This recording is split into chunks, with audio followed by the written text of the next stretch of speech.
there's not that many bands that have bass as a front and center part of the band.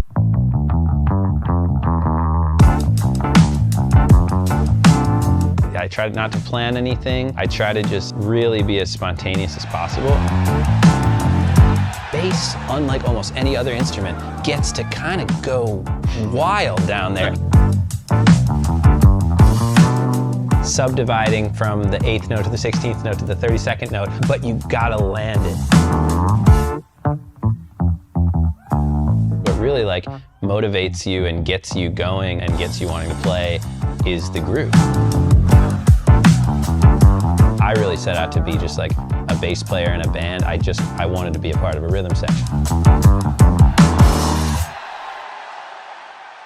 So, you guys have asked for this moment for so long, and we finally made it happen. We have got the incredible, the legendary Joe Dart here to have an incredible conversation with us. And we were just discussing before that there's no other way to kick this video off than starting with Deantown.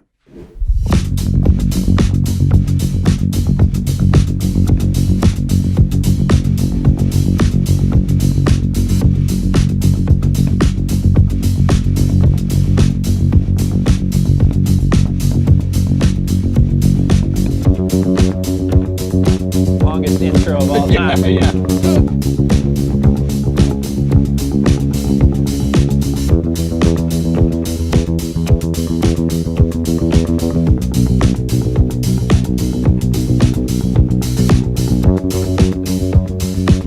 It's been a while since you watched the video. It's been a minute, man.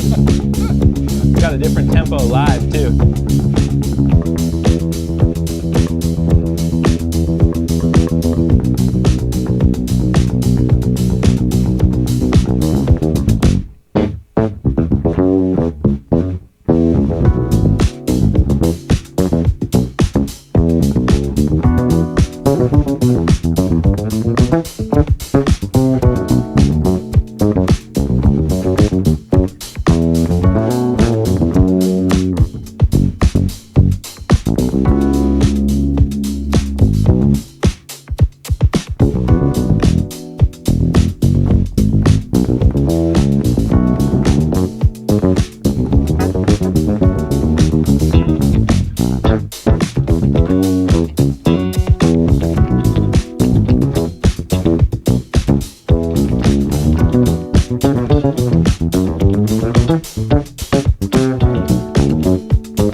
This is the fun part live, man.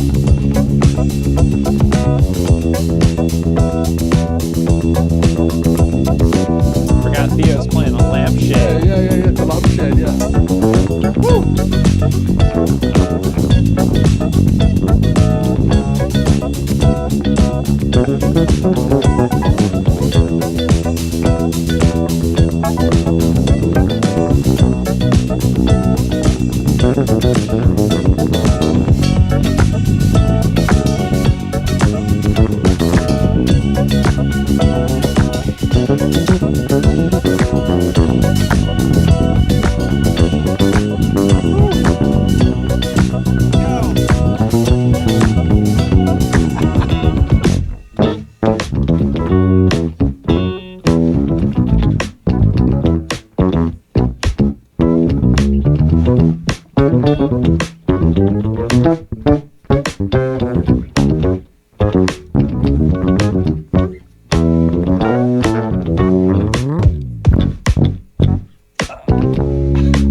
There it is. The start and the show. Thank you. Hey, do you want free bass gear, extra content, and exclusive videos? Well, listen up. As an SPL Insider, you get to be part of our free monthly giveaways where you can win bass straps, strings, pedals, multi-effects units, gig bags, even full-on basses like this one. But that's just the start. SPL Insiders also get exclusive director's cut versions of our YouTube videos, longer with deeper insights and packed with extra tips you will not find anywhere else. Plus, you're also going to get bonus behind the scenes content as well. All of this exclusive content is only available to SPL Insiders. It's not on YouTube and it's not on our website. It's truly exclusive. And the best part is it's 100% free. Just click the link below or go to splinsider.com, sign up and boom, you're in. Free gear, exclusive content, no brainer. How did that tune come about? Well, I remember Woody brought in the melody, and the first time I heard it, I was like, you gotta be kidding me, because he wrote it thinking this is like what Joe plays all the time. Joe's always doing this, 16th note stuff. Yeah. So let's just make it 4 times as long as ever, and just kind of like, but Woody also like, he does a lot of like just the long chord stuff on his part, which I always love. It reminds me of like a Daft Punk kind of thing where the bass is like really moving, but the chords are just like sitting there. And so it creates this great space. And then like, obviously the, Teen Town, Dean Town, the guys have been calling me Dean for years. Dean was my name. Oh, really? Yeah, Dean. I can't even tell you why or how we got to Dean from Joe, But and then we did a take like the day after Woody brought it in, but it just wasn't quite right. I think we didn't have the 2 drummer idea. We didn't have Corey like doubling me. It just didn't like feel right. So we kind of like shelved it. And then we came back, I think, at the end of the recording session, and we had time to just settle it in. Because I mean, it's a bizarre idea for a song, but once we got there with like, you add an element each time, you subtract an element each time. It's got this like modular thing to it. And then like live, it's just taken on obviously a life of its own. You don't have to play it. The audience sing it. You can great. chill. Honestly, yeah. We were talking about this because, we certainly didn't set out to write an audience participation song. That's not, if we had, that's not the one we would do. It's not We Will Rock You. We're trying to figure out how did this happen? I think something to do with the football culture in Europe, because it was like Ireland was the first place where they really did that. Really? And just like, oh man, it's electric when you get that many people singing it. I'm just riding the wave of the audience live, and then how we get to the end of the song, and then the audience is still singing, and we're backstage, taking our ears out, and then we hear the audience. We have got to run back out on stage and join them. It's gotten so fun, man. Yeah. And when Woody brought it to you, how did he had he recorded it? Well, like how did he show it? It was just MIDI. It was just MIDI, and that made it sound even more ridiculous. It just sounded like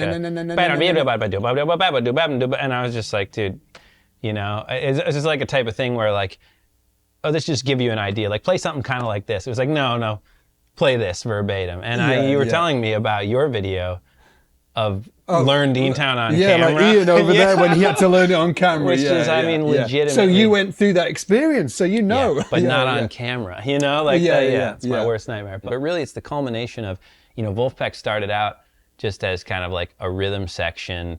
But from day one, and we'll talk about this, Stratton is a huge fan of the bass. I mean, he plays bass. He's a great bass player. Yeah. He's a huge fan of funk music and particularly of funk bass. And so when Jack got the first session together, it wasn't like a band where the bass is the front man. That was never part of it. But slowly but surely, it's gotten to the point where like there's a handful of moments in the show where it's like, okay, for some reason the bass player's at the front of the stage and the audience is singing. Isn't it? Like Ian and I were talking about it. I think it was like last night when we were like Joe's like the front man. It's bizarre. I mean? It's a real reversal because I'm usually perfectly happy to be sitting back between the drummer and the keys player. Yeah, it took a few years because it wasn't, I mean, the first track that really kind of caught on, I think probably was Beastly. So there was a bass solo element, but it was not till we started playing live shows a few years into the band that really I started to realize like, oh, these bass features are a prominent part of the show. And, there's not that many bands that have bass as a front and center part of the band. I mean, obviously we know and love the bands and the artists where that was the case. But it's only a handful, you know? So, I mean, yeah, it's kind of the dream, but it's not what I set out to do, because I really set out to be just like a bass player in a band. I wanted to be a part of a rhythm section, which is how Jack sold the band at first. I mean, he's like, you're just a rhythm section, man. Don't worry. It's not going to be like the spotlight. You're not going to be soloing or anything. Don't worry about it. Yeah. With that style that you've got, that 16th note, like that's a lot. You know, yeah. Specifically at the beginning of Deantown, it's like when I heard it, I was like, oh, that's murder. Yeah. Like, did you have any exercises when you were younger that helped you get to play like that? And if you did have exercises, what were they? Yeah, I mean, it pretty much came down to one song, What Is Hip, Tower of Power. When I talk to other bass players, maybe people who are picking up the instrument, it's always like, okay, what should I work on? Yeah. You know, for me, time is what you should work on. So a metronome, a drum machine, that's what I did. I played with a drum machine for hours and hours, just in my basement, just with my little drum machine where you can kind of set the tempo. Yeah. And then it was learning 16th note funk, and particularly Rocco Prestia, what is hip, you know? And once I kind of started to get that, because I played that song in jazz band, in high school jazz band. Got it. So I was like 14 years old learning that song. Can you remember? You know, I mean,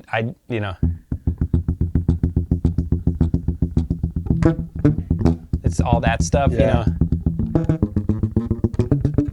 Don't know if it's E or F, but it's kind of like, you know,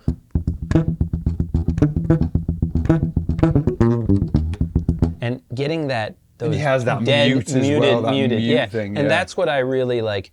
That's what I took away from it, was you have to have, and obviously, you know, playing with Garibaldi, like playing with a great drummer, you have to have great time, you have to have great feel, but you also have to have stamina, and you have to have the right technique to get those ghost notes going, because that's a big part of it too. Yeah. Whereas in Deantown, it starts out with just that, you know, unmuted stuff. Yeah. A lot of what I do is the muted stuff, where I'm using my other fingers that I'm not fretting with to just dampen the strings, you know. Got it.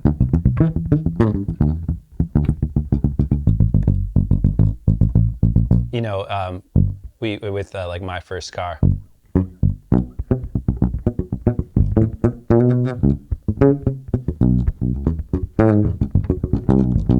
That's all like muted stuff, but it's also important that it's like all the 16th note fills are really in time. So yeah, that something just spoke to me about that. I think I was just young. I was like hyped up, and it's just something about this high intensity, and like the way it, you know, the accents, the horn hits, the drum fills. I love that stuff. Yeah, so much quicker than the.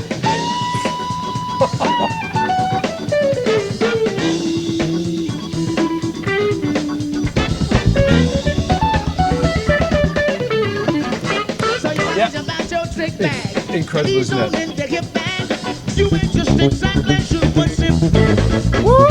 Started to let your hair grow. Things must have come to your wardrobe. Somehow you know there's much more to the trip. What is it? Tell me if you think you know. If you're really you, the best thing is the sound. You wanna get it? Maybe you wanna do. Oh, what is it?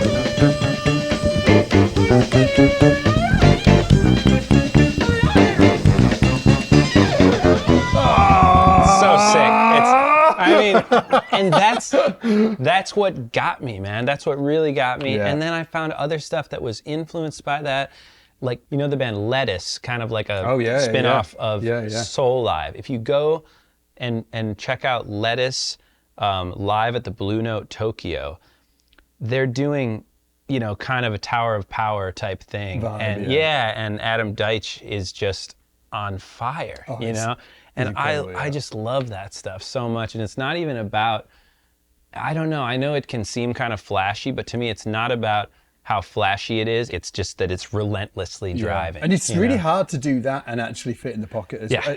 That's the thing, isn't it? There's like two sides of that coin, isn't it? It's like being able to play consistently at that speed, but then also like the placement of it as well. Yeah, and exactly. Keeping that locked in. And what I really learned from this stuff is like, some of these fills, you know, you're not like thinking about them. You have your hand in the octave position, and this is like something I have talked about a lot. It's like stamina, getting the technique so that your notes are clean, but then also just keeping your hand in the octave position, because so much of what that stuff is just like.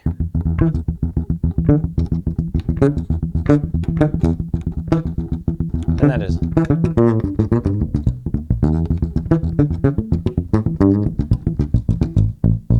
And you're keeping it all just right here. It's like a block, isn't it? Yeah.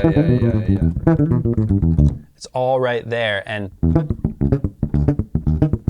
And so really like finding a way to do it ergonomically such that you're not moving unnecessarily. Yeah, because you're not sort of like, there's no big stretches or anything like that. It's all nice and compact, isn't it, when you play? Yeah. So that's another thing that I think I learned from that, is just like, okay, once you really get into this hypnotic vibe with it and you realize you can just live in this kind of one position, and then it's about just moving, it's just about moving between octaves and just like those fills, you know, just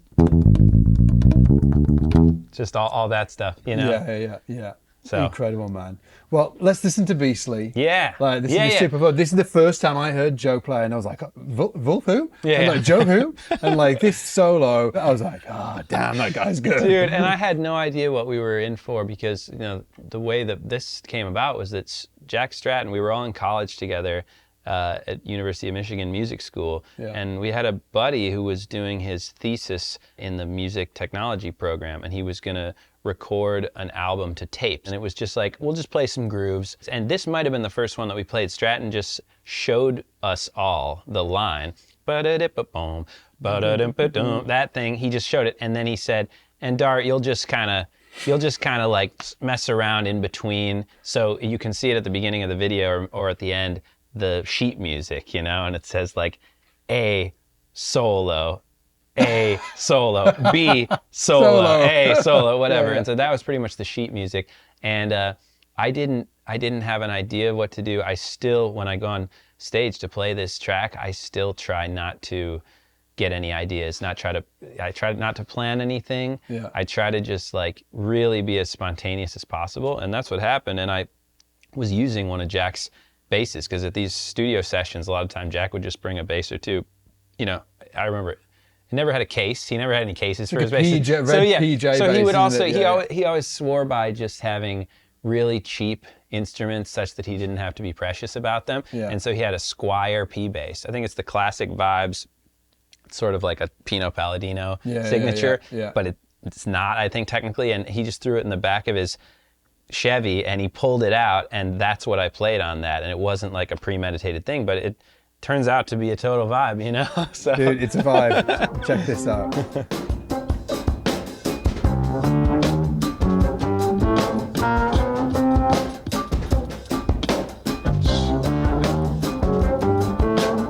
Nice fat groove from Theo. Yeah. So you're all in music school this time, yeah. Woody on cowbell. Important.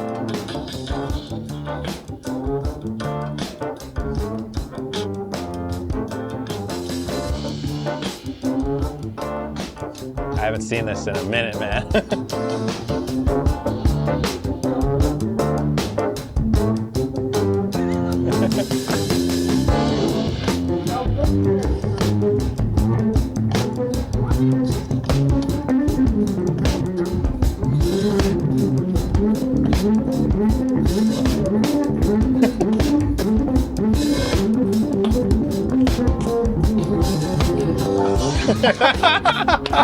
You know, you're not even hearing the direct line. The line was bad, so that's just the room mic. You're hearing, hearing the bass through an Ampeg into either the drum mics or a room mic. So it sounds kind of bizarre, you know, but you can at least kind of catch everything I'm doing, you know. But check it out though. There's like this little bit here. It is.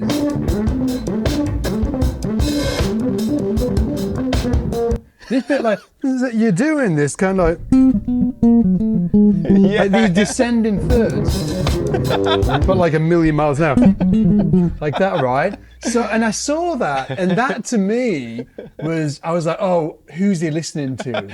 A lot of my licks that I copped were from, like Maceo Parker, like just like this blues scale stuff. And then this stuff, it's like, it's almost like that. That's just walk down stuff, but always getting to these kind of like,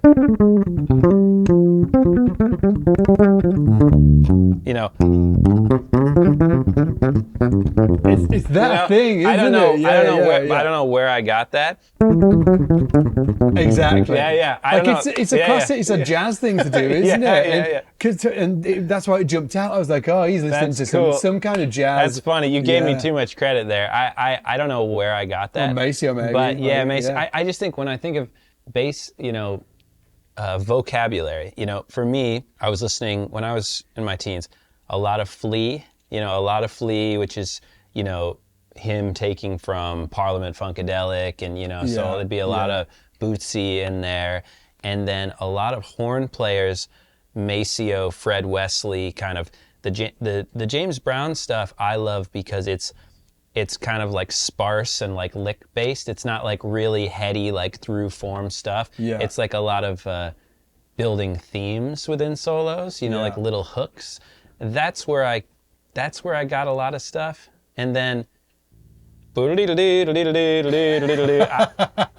know. So there's some country, there's like some kind of almost chicken picking Telecaster, like boom, That's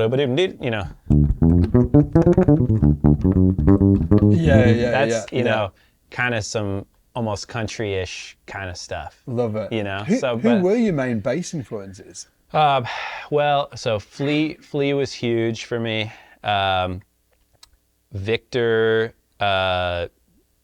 Verdine White, I had a huge, for me it was Sly. Did you have like periods where you were like obsessing about a certain guy and then like... Pretty much.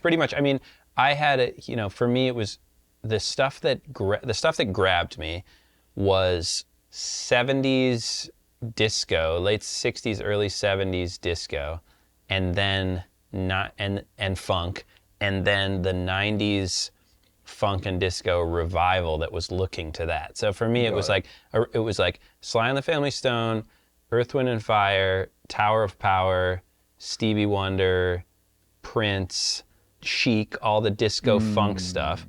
And then, because it was the 90s, Flea copying all that, Jamiroquai copying all that, and that was what really got me. But my bass teacher was always like, this is a story I've told before, but basically like my hero, Flea, was actually just, copying a lot of stuff from bass players that I wasn't hip to because they weren't as visible as he was. Flea was like such a visible bass player. Yeah, and he was the guy. He was the guy. Yeah, exactly. Yeah. And so Flea, you're still the guy now. Yeah. Oh my God, completely still the guy. And we love you, Flea. Yeah, and I've told this story, but I wrote Flea a fan mail letter when I was like 12 or 13 years old, and I was just like, I want to do what you're doing, and do you have any advice? And and he wrote me back it's unbelievable, and the sweetest guy ever. Incredible. He wrote me back, handwritten letter, and his advice to me was like, remember that the bass is a supportive instrument.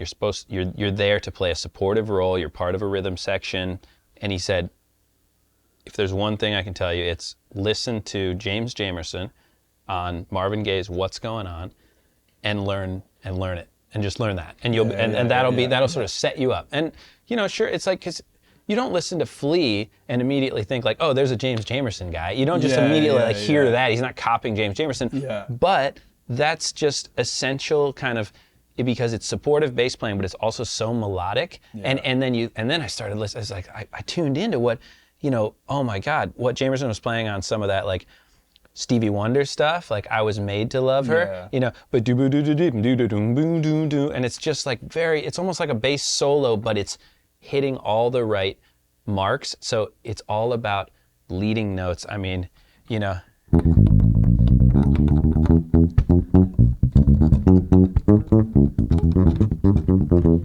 it's just walking up and down to things, but doing it in a way that's like, you step out for just a second, but it's all funky, it's in time. And that's the cool thing about bass is like, I remember being young and listening to the radio, and occasionally a track would come on that had a killing bass player on it. And like a studio guy, it'd be like Pino, or it'd be like, some pop track that for some reason had some insane session bass player on it.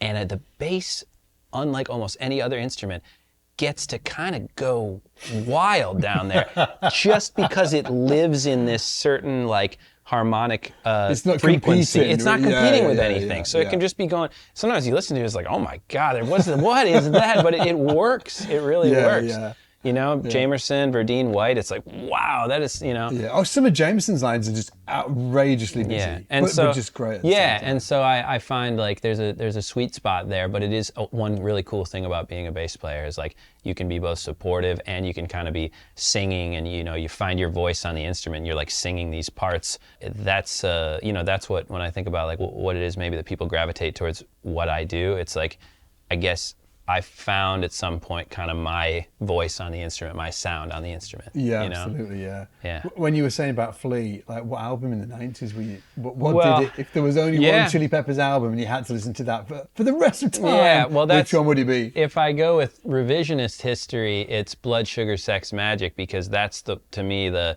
funkiest, deepest, rawest Chili Peppers album, and that's the iteration of the band that I think is like the one. But actually, because of the timing, it was Californication for me. So it was like late 90s, because I was listening to Jamiroquai, Traveling Without Moving, which I think came out in 1996, and then Chili Peppers, Californication, which I think came out in 1999. And so that was kind of the sweet spot for me, because I'd have been 7, 8, 9, 10, 11 years old, and that's when I was really like getting deep into it. You listened to that stuff at 9? Yeah, well, because I had an older brother. Yeah, no, it's parental advisory. I mean, I really shouldn't have been, but I was not listening to that. Yeah. I think I was listening to ABBA or something. ABBA's great. ABBA's cool, but like... Have you seen that clip of Rutger Gunnarsson from ABBA playing Dancing Queen? Yeah, Dancing Endlessly Queen's inspiring, killing. man. So you could have done a lot worse than ABBA. But no, I had an older brother who was 4 years older than me. He was playing guitar. He was listening to that stuff, and then by osmosis I was also listening to that stuff, jamming with my brother. And so it happened to be a good time to come along as a bass player, which of course with YouTube and everything, I feel like now it's always a good time to come along, but that was like in the pop sphere. Were you always going to be a musician? I was lucky in that my grandfather was a musician, Israel Baker. He was a violinist, and even though I grew up on the other side of the country from my grandpa, and we didn't get to spend that much time together, he would call me on the phone and he would encourage me to practice, and he would kind of quiz me on the phone. He'd say, go over to the piano, and then he'd go over to his piano and he'd play an interval and he'd be like, what's that, and he kind of quizzed me on it. Yeah. And he was always like wanting me to listen to classical music, which I never really did. He didn't really like, he wasn't a rock guy, but I was just seeing kind of the path that existed toward being a professional musician. So I feel like that's when I look at my bandmates, like, Jack's dad is a musician, Theo's dad was a musician. Oh, interesting. And there's a family thing where it's not so much that it's like in a genetic music gene as it is just like a feeling when you're a kid, like, oh, that's a viable career path. It's an understanding that it's possible. It's possible to do, and I've gotten so lucky to find the musical community that I have, but it's just, I feel like there's something to be said for having parents or grandparents or just some kind of community around you that's like, oh, you want to be a musician? Like, cool. That sounds like a good job. Try, I think that sounds good, and then having a plan B, of course, but like for me, when I was 13, 14, I kind of decided I want to be a bass player. I want to be. Yeah, I was going to say, was it always bass, or was there other instruments before that? It was always bass. My older brother played guitar, and my dad put a bunch of instruments in the basement and kind of assigned each of us, like half seriously, kind of assigned each of us an instrument. So I was like, all right, and you, Joe, on bass, here you go. It's like, turn it on its side, cello, you got a bass. It's kind of like, here's a full-size bass too. Like it wasn't like a 3/4, it wasn't like a short scale. It was just a full-size bass. And so I just remember being a kid and it just looked huge. Oh my God, it just looked huge. You could barely reach. I was like 7 or 8 when I picked it up. Oh my God. And just huge, but like, you start to learn like, oh, this is the role of the bass. This is, here's what a bass line is. Here's what the bass does in a band. And I'm just always like, I see young bass players and I'm just like, I think it's so cool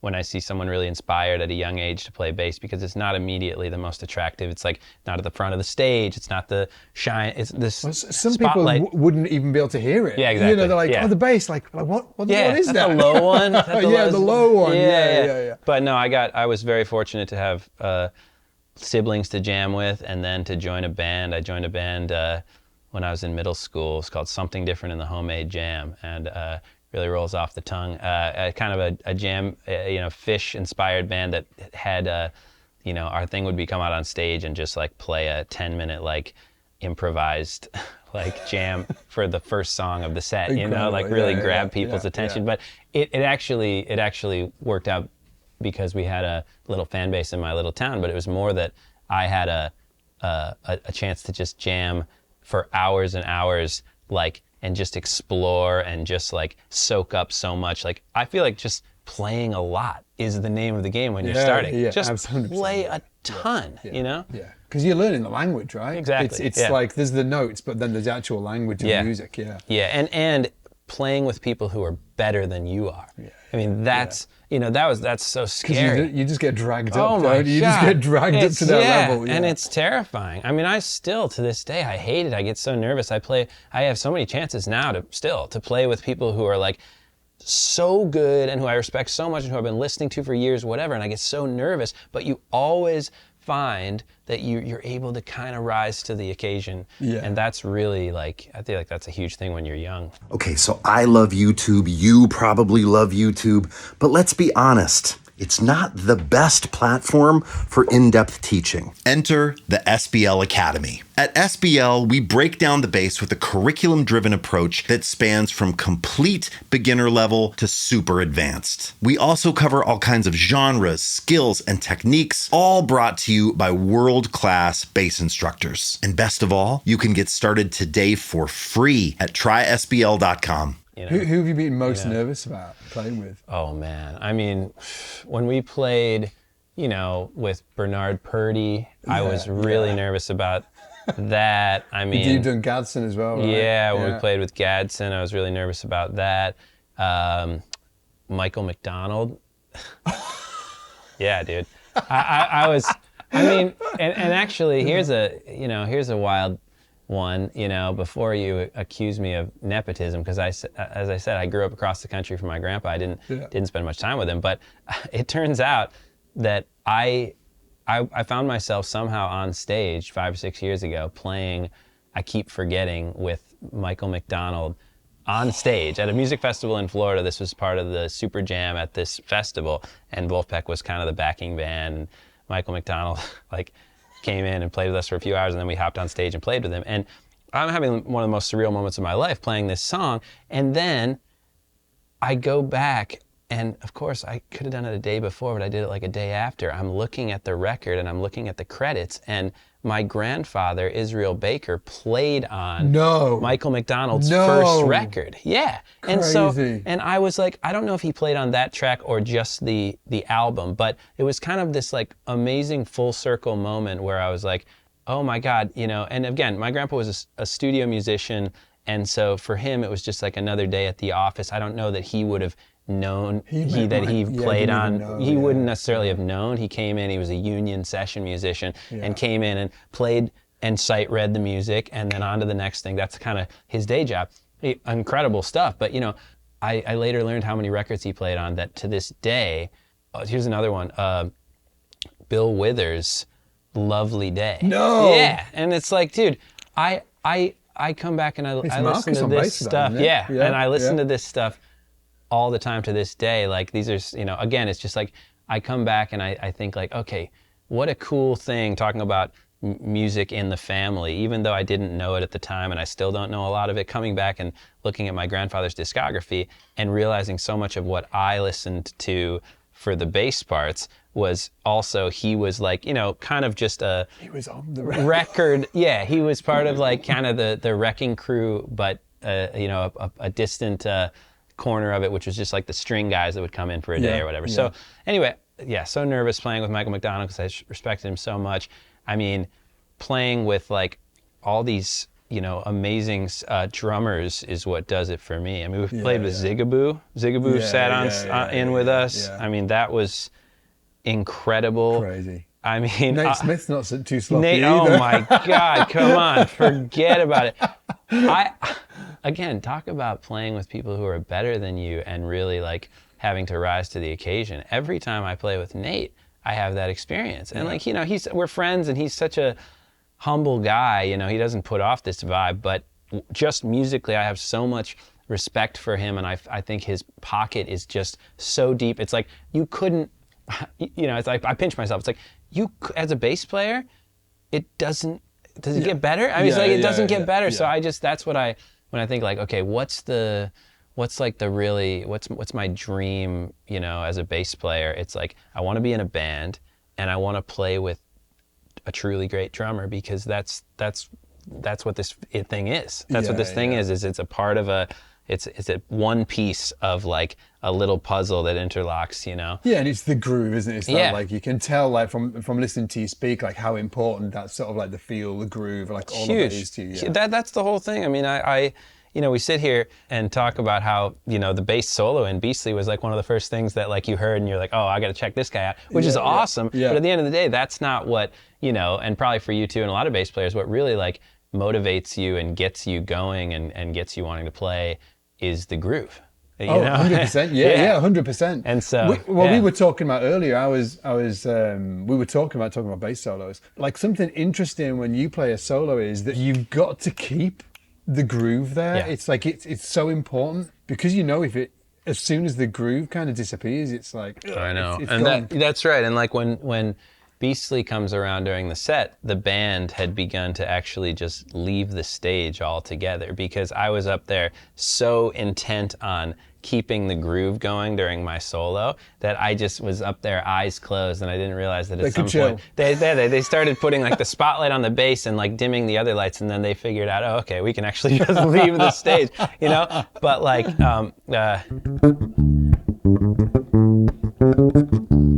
and I'm always doing this kind of like backbeat, you know? Yeah.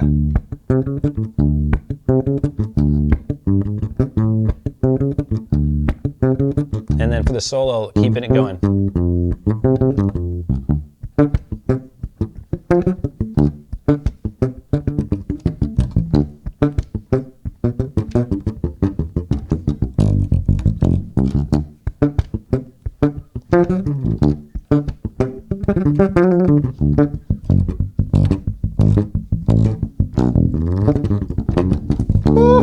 And just always trying to like, just like that, land it. I always, it's like, I always want to, you know, have a fun, you know, little moment where it's like subdividing from the 8th note to the 16th note to the 32nd note, but you gotta land it. You know what I mean? So it's like, that's what it comes down to. And the audience feels that groove. If you don't have that, it's like, it's not compelling anymore. Yeah. You know? Yeah. And what you always do as well, from what I've seen, is like you take a theme and then develop it within the, you know, you'll have like an idea, you'll play the idea, then you'll play it a few times over, and can you like demonstrate what I'm talking about? That's one like where I'll play something during a solo and Jack Stratton, the band leader, will hear it, and then he'll kind of like snip that moment and just say like, what if we made a song off of that? Oh, really? So like a classic would be like,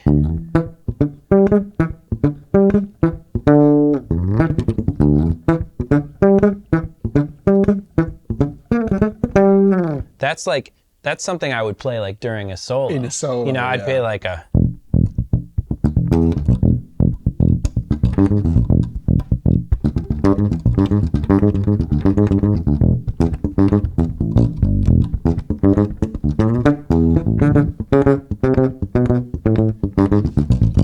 You know, and just getting a little hook.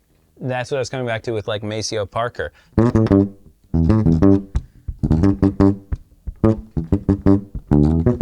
He's got like these little lines where he'll play like a little riff, and then you can hear that's going to be the part of like the next horn part. So like within the song, the horns will start playing a riff that's like clearly just taken from a Maceo solo. Yeah, you know? yeah, and yeah, that's really what a lot of this stuff is. A lot of theme building is what I really think about. And it's like, I always come back to that clip with Bootsy Collins, like where he's like talking about, you know, the funk is on the one. On the one. You know, on the one. Yeah. And you hit on the one, you know, one, you know. And then you would try to fit your different notes, what you felt in between that, like, you know, and that's the funk, you know. And like, it's like, you know, that's like the funk, and that's everything. You know, like Shining Star.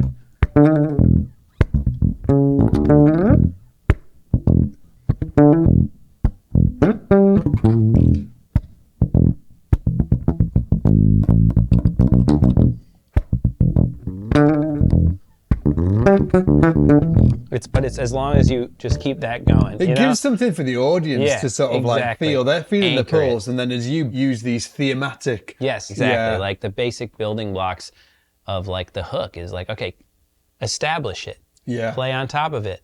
Variation, come back to it. You know? That's really how when I think about improvising, like those are the building blocks. Love it, man. Love it. Should we do 3 on E? That'd be great. And then we'll start talking about some bassline creation. Love it. Love it. So good. Did you come up with this line? This is a Stratton line, but the thing that it came from, which we talk about live, is how many great bass lines just start with those 3 notes, you know? Yeah. I got the special sauce to get you out your sleep. Just, you know? Oh yeah.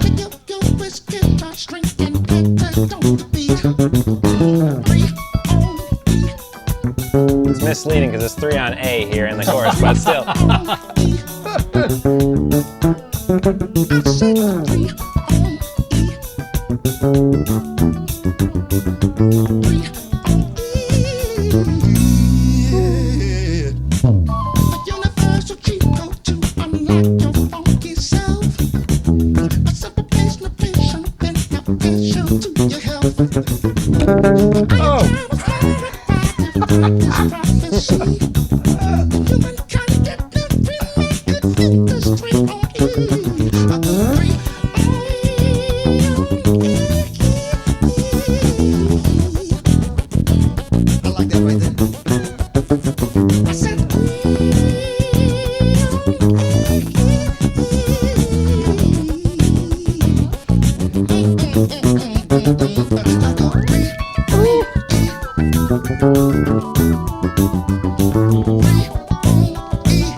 So good, man. Outrageous. It's so fun. It's so fun. So yeah, we've started to build into our show the little history of a bass line where we, you know, start with that, and then just take everyone through the history of it. You got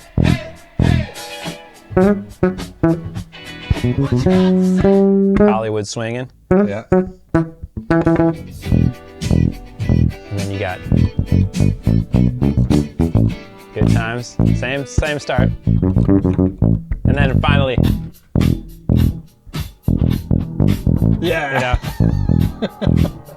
And so the 3 on E, you know, has this whole great lineage throughout the years, and it retains its kind of power if you start a bass line with 3 on E.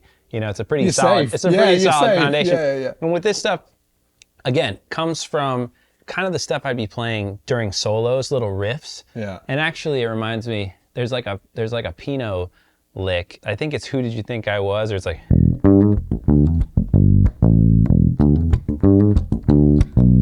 And then he goes.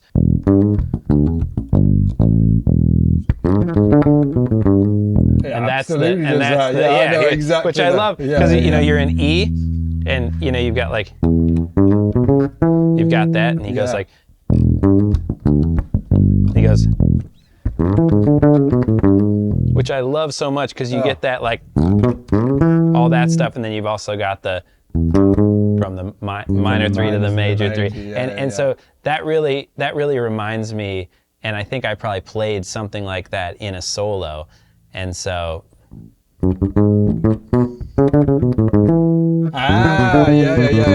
Same kind of thing.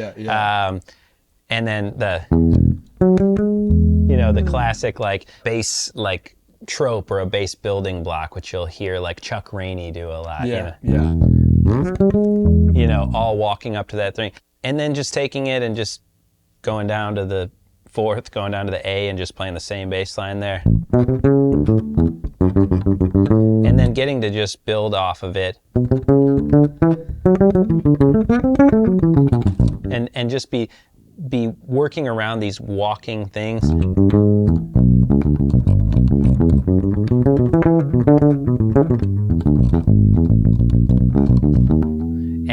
And all that stuff, and then just like at the very end, I get to sort of like play around with it, and I always love that with like studio sessions is like try to really, like we were talking about with the solo, establish the bass line. Yeah.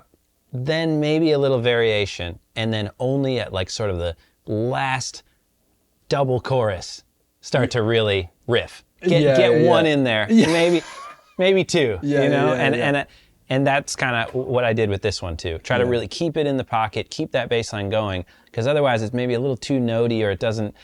You don't grab onto it as much. When you're playing bass lines like that, or when you're playing the bass, how do you organize the fretboard in your mind? And I know that's sort of like a real broad question. No, but how are you organizing it? I think about, so like, as I was saying before, I think about, okay, where's my home base, if you will, pardon the pun. So I'm like, okay, if my home base is here, I've got What do you mean, like if that was in E? If it's in E, and my home base is obviously, but primarily my home base is at that upper octave of the E. So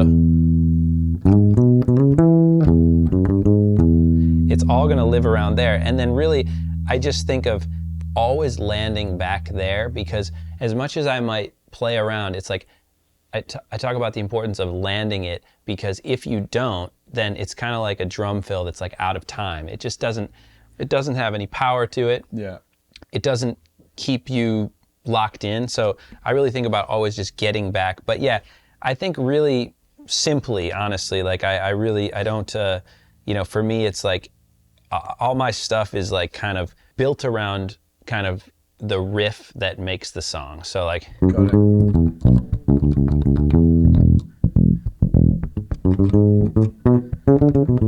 And on a very basic level, I just have this sort of like, almost like color-coded fret thing in my mind, where it's like, these are the good notes. So you can. So you're like saying like you're seeing the geometry of it, right? Yeah, I'm just you play like exactly. before you went up there, and then so you've got the geometry locked in. Muscle memory, like that's the thing I've talked to some like bass students about, is like getting the muscle memory, and that's why I talk about having your hand live in this octave position. Yeah. But this muscle memory of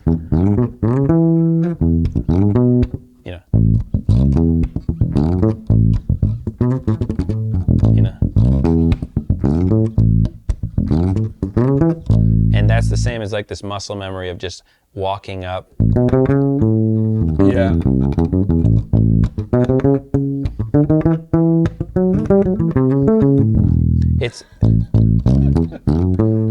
It's just getting, I think it's just getting the reps in, and that's why I always come back to listening to, great bass players and great albums, because as you start to learn this vocabulary, then your muscle memory, it's like speaking a language. You don't have to think about it. It just kind of comes out. And I try to think as little as possible when I'm playing and just respond. Yeah. And it's like a physical, thing where you're just like, your hands already kind of know what to do at that point, So that's kind of, it's not a, I don't have for me personally, like a huge foundation of like music theory. I don't have like a deep deep well of music theory.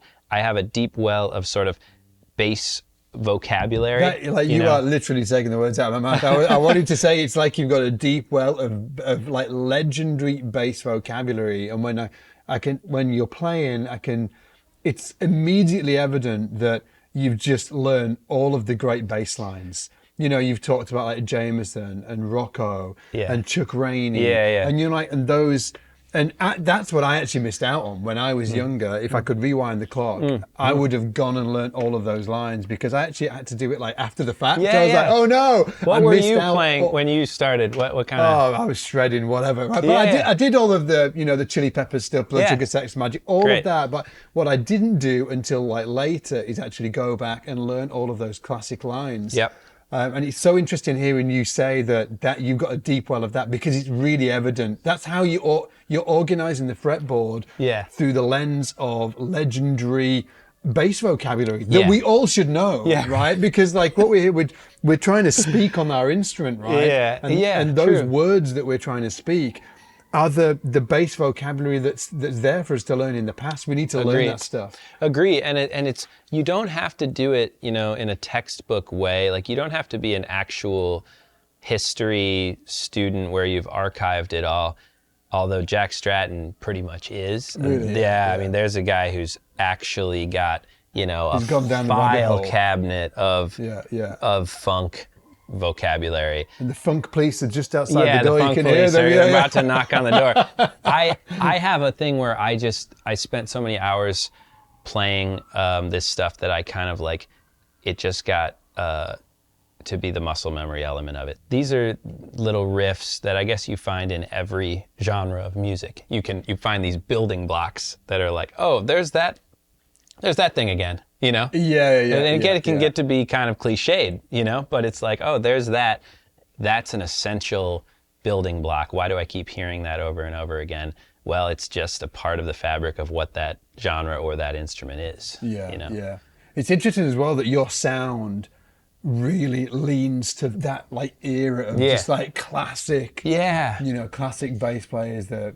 And you've got the flat wounds on. Well, that's the other thing is like, bass is a relatively new instrument, and I feel like it kind of hit its stride, 15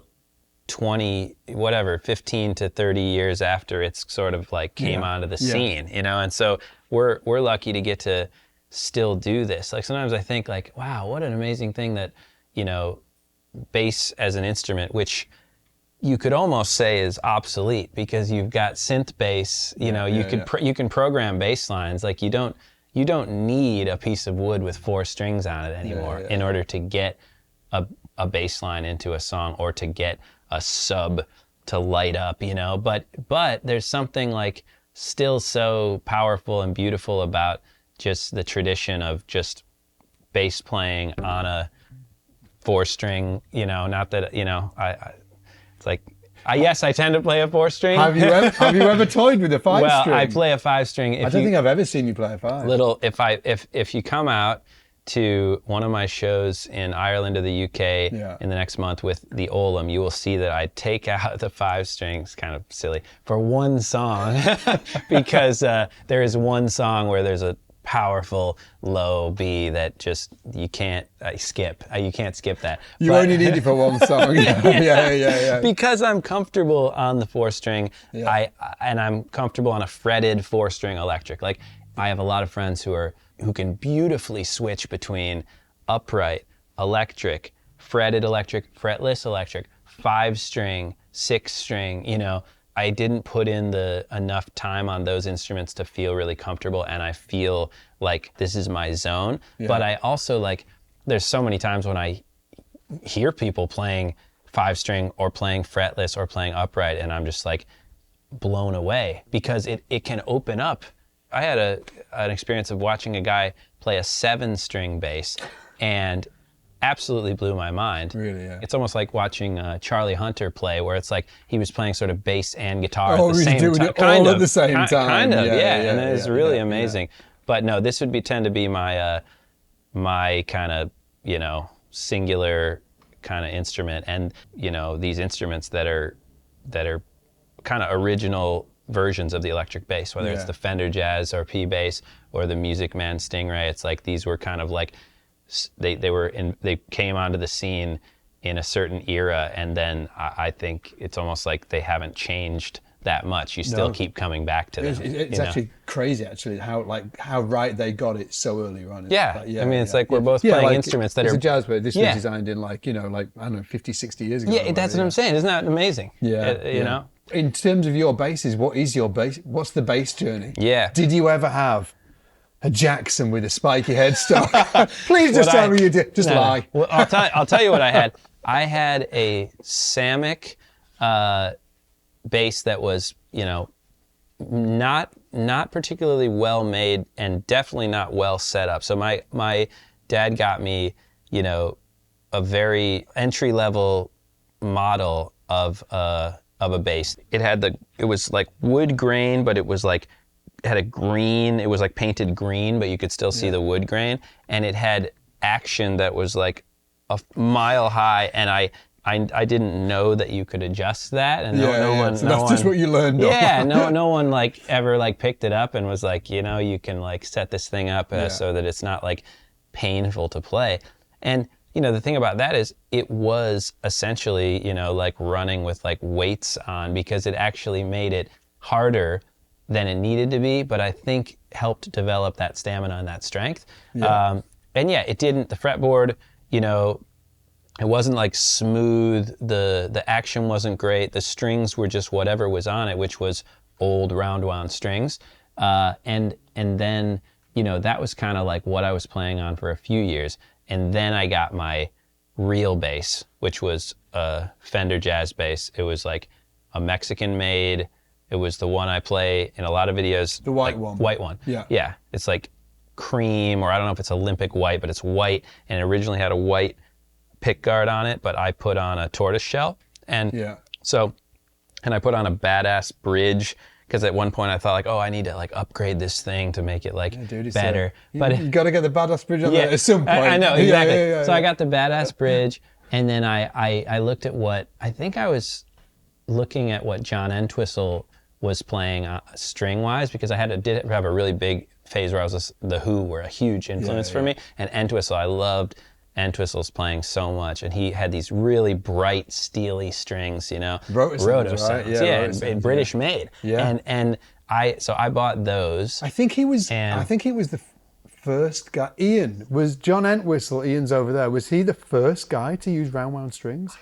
Might have been. Was it roto sound? Yeah. I think it was, yeah. So I think Entwistle was the kind of the reason I had the roto sound round wounds. And then there was just a time where I really was, I was like, had this Fender Jazz bass, and I started playing a lot of slap bass. Like I started listening to a bunch of Marcus Miller. I was listening to Flea, who was doing a lot of slap stuff. And like Larry Graham, and like, Bootsy, and I was just like checking out a lot of slap, and for that it felt like these new bright round wound strings were the thing. The deal, and so I did that, and then I kind of like left those strings on for a while, because I just was too lazy to change them all the time. I remember hearing like that Marcus would change his strings before every show or every session or something, and I was just like, no way. Plus I couldn't afford it. It's like, there's no way. So I left them on, and then as I started to play more fingerstyle and less slap bass, I began to really like the warmer sound. But anyway, it was always Fender Jazz bass for a decade. And then I finally got in the studio with Vulfpeck. As we were traveling around, we would go to different studios, and every studio would have its little bass collection.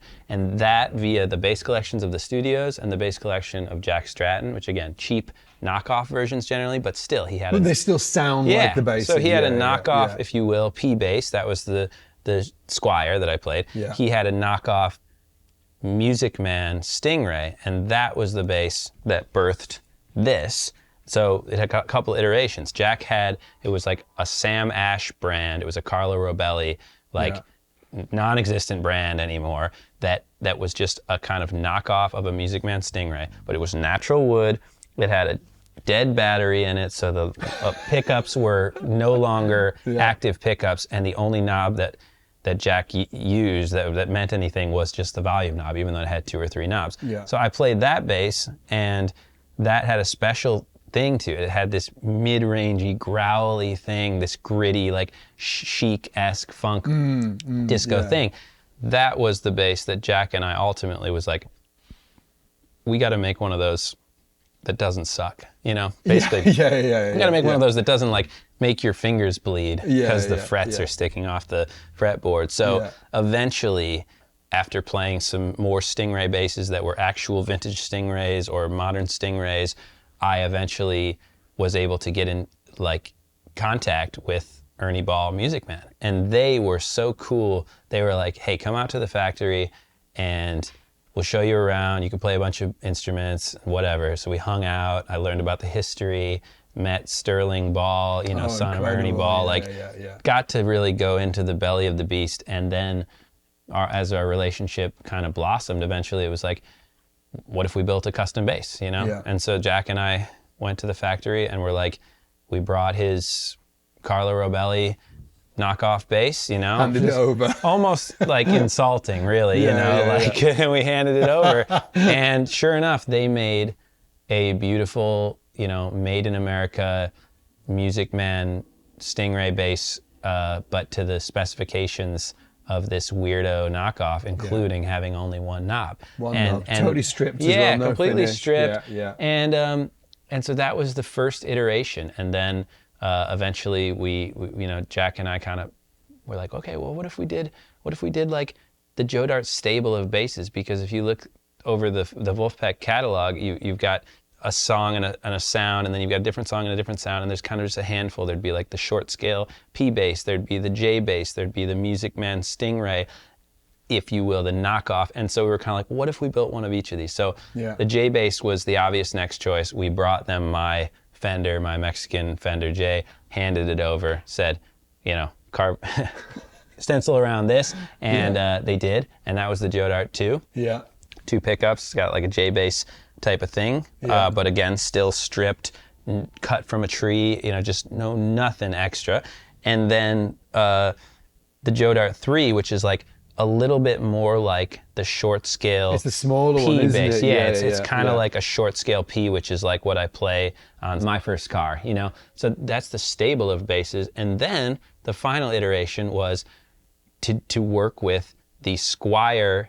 Squier is to Fender as Sterling by Music Man is to Music Man. So eventually we got to work with the team that makes the much lower cost version, but I mean, I'm sitting here playing it. This is the Sterling Joe Dart 1, and I'm playing it because it feels so good. I mean, they really, this is a $400 bass. And so it's super accessible for people. That was really like that was the idea ultimately, because we came full circle. We went from having a bass that Jack bought for a few $100 at Sam Ash to, you know, a really nice version of it, which I still love and I still play to this day, made in America, like very well done, everything to beautiful spec, gorgeous woodworking. And then all the way back to full circle of, boom, an instrument that somebody could wander in and buy for a couple $100, just like Jack did with the original. That was why we wanted to get back to it, and they did such a good job that I'm still playing it on sessions this week with the Fearless Flyers, on stage this week with the Fearless Flyers, and this is, you know, made in Indonesia, but to beautiful spec.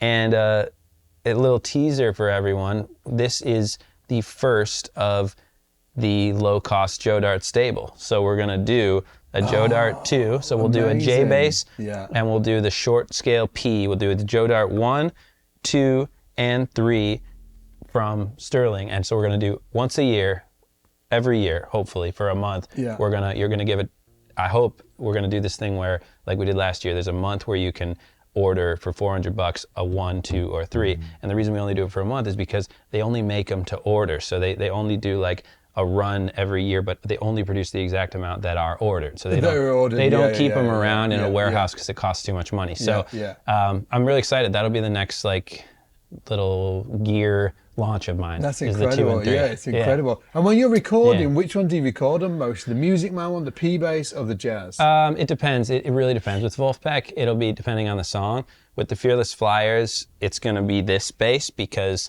the Fearless Flyers, like everything's so stripped down. We often just put up our basses on this little stands and then or put up our guitars on little stands and then that's what we do, and the songs are 2 minutes long. Who and had the idea with the stands? Stratton. Often, was it Stratton? Yeah. Stratton had this vision and it was fully formed. He told me literally 7-8 years ago. He's like, I can see it now. Flight suits, the guitars are levitating on stands. Nate's gonna be in a bomber jacket, which turned out to be too hot for him to wear in the studio. But he's like, it's gonna be Olympic level funk, and we're gonna get.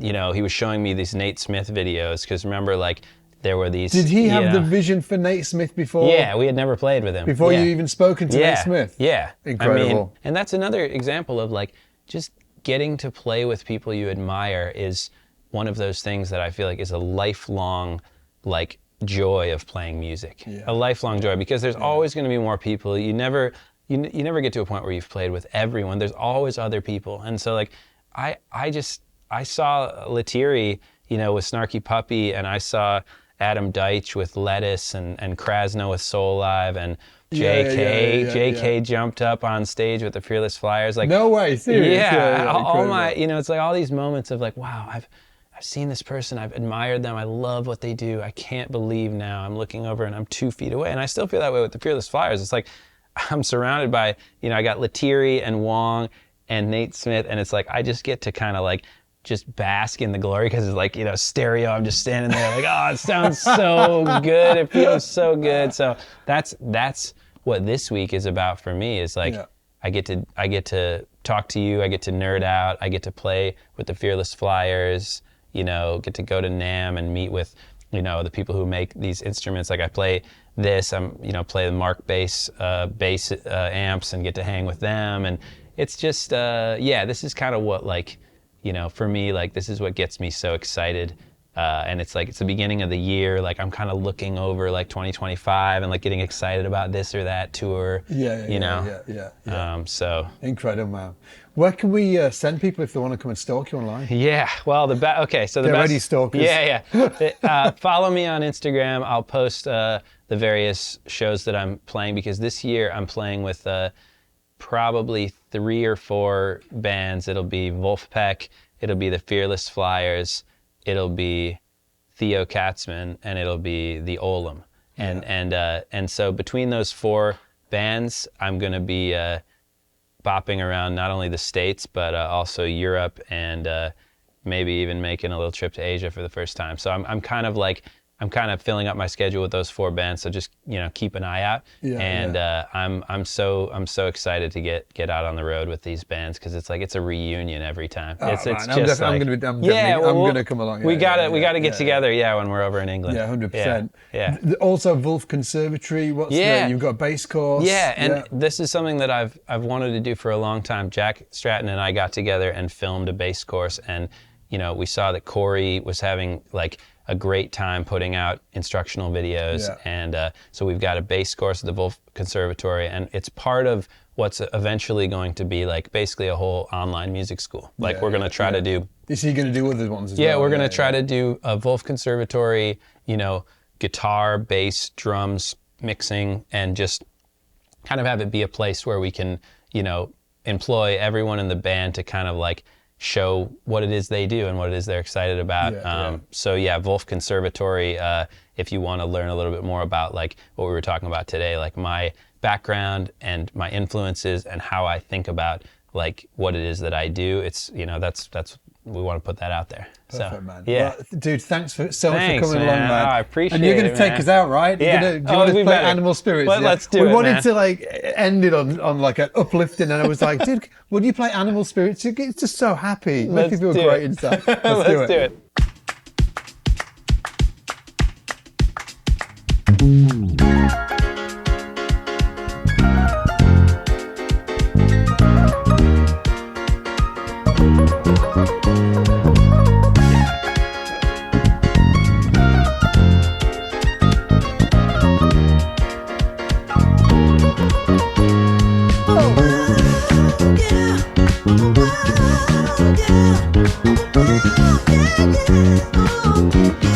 This is a true love story song, a triumphant, glorious song, with only one small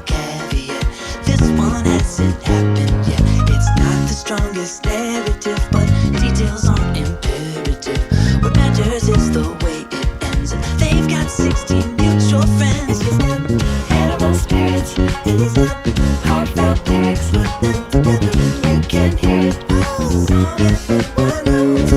He's got animal spirits and he's got heartfelt lyrics. Put them together and you can hear it. Oh, where the story goes.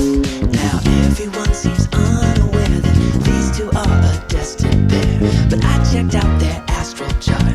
This one is a work of art. Now I know she reads astrology, and he can't stand astrology, but he's quick with an apology when he wisecracks the zodiac. And he's got animal spirits, and he's got heartfelt lyrics. Put them together and you can hear it. Oh, song everyone knows. And he's got animal spirits, and he's got heartfelt lyrics. Put them together and you can hear it. Oh, where the story goes. Oh, whoa, whoa. And when the rising action rises, there is only one thing left, and that's the climax. So good. So good, man. fun, man. Oh, it makes me miss the Vulf guys, man. Damn.